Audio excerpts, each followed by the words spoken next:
ఒకటే నేను చెప్తున్నా మళ్ళీ ఇలాంటి వ్యక్తులు రాజకీయ పార్టీలు నడపడం కూడా ప్రమాదం సొసైటీకి. అది ఇప్పటికే కాదు, ఎప్పటికైనా సరే ప్రజలు కూడా ఆలోచించుకోవాలి. మీరు 5 సంవత్సరాలు ఏంటి నష్టపోయారు? 10 లక్షల కోట్ల రూపాయల అప్పులు, 1,00,000 కోట్ల రూపాయలు ఇప్పుడు డ్యూస్ నేను పే చేయాలి. ఎవ్రీ డే మా ఆఫీస్ చుట్టూ తిరిగేవాళ్ళు డబ్బులు మాకు ఇవ్వాల్సి, మేము చచ్చిపోతున్నాం, నా కంపెనీ దివాలా తీసింది, బ్యాంకులంతా జప్తు చేస్తున్నారు, మీరు ఇవ్వకపోతే నా ఆస్తులు పోతాయి అని తిరిగేవాళ్ళు. ఎవరికి ఆక్సిజన్ ఇవ్వాలో తెలియదు. ఇప్పుడే వచ్చారు కియా మోటార్స్.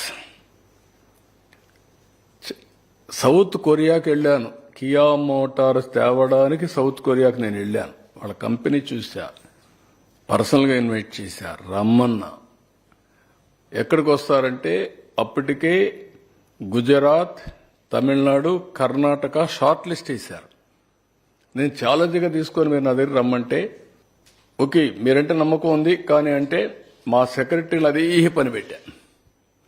మా సెక్రటరీలు ముందుగా చైనాకి పోయి వచ్చారు, ఇదే సౌత్ కొరియా పోయి వచ్చారు, మళ్ళీ నేను పోయాను.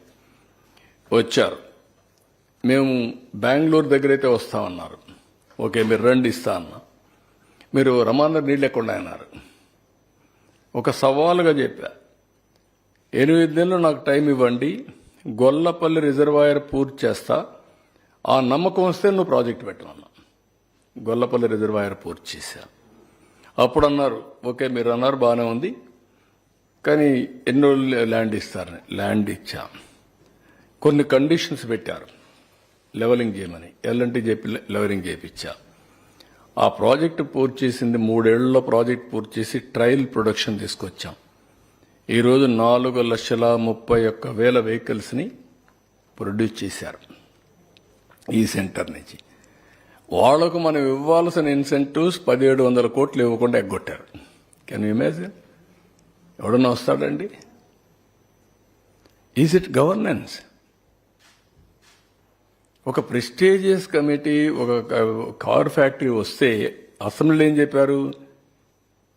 రాజశేఖరుడు ఆత్మ చెప్పింది కాబట్టి వాళ్ళు వచ్చారని చెప్పారు. You remember? ఎంత ఫన్నీగా బిహేవ్ చేసి కడాన వాళ్ళకి ఇవ్వాల్సిన డబ్బులు 1,700 కోట్లు ఇవ్వకపోతే ఏం చేయాలి మేమని అడిగే పరిస్థితికి వచ్చారు. ఇలాంటివి కోకొల్లలు. కంపెనీలు కొలాప్స్ అయ్యే పరిస్థితి వచ్చాయి, ఆస్తులు చెప్తే అయ్యే పరిస్థితి వచ్చాయి ఈ గవర్నమెంట్ నమ్ముకొని పనిచేసిన వాళ్ళు. ఇప్పుడు